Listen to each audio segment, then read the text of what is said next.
পালং পনির অনেকভাবে রান্না করেছো, কিন্তু এইভাবে একবার রান্না করে দেখুন।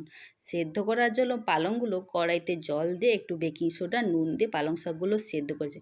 বেকিং সোডা দেওয়ার কারণে পালং পাতার যে কালারটা সেটা একটুও নষ্ট হবে না। এবার ছেঁকে নিয়েছি 3টে কাঁচা লঙ্কা, কাজু আর একটু লেবু জুস দিয়ে বেটে আনবো। বাটা হয়ে গেছে, দেখো এখানে একটু রং পাল্টায়নি। এবার এখানে আদা পেস্ট করে রেখেছি আগের থেকে। এবার পনিরগুলো কেটে রেখেছি।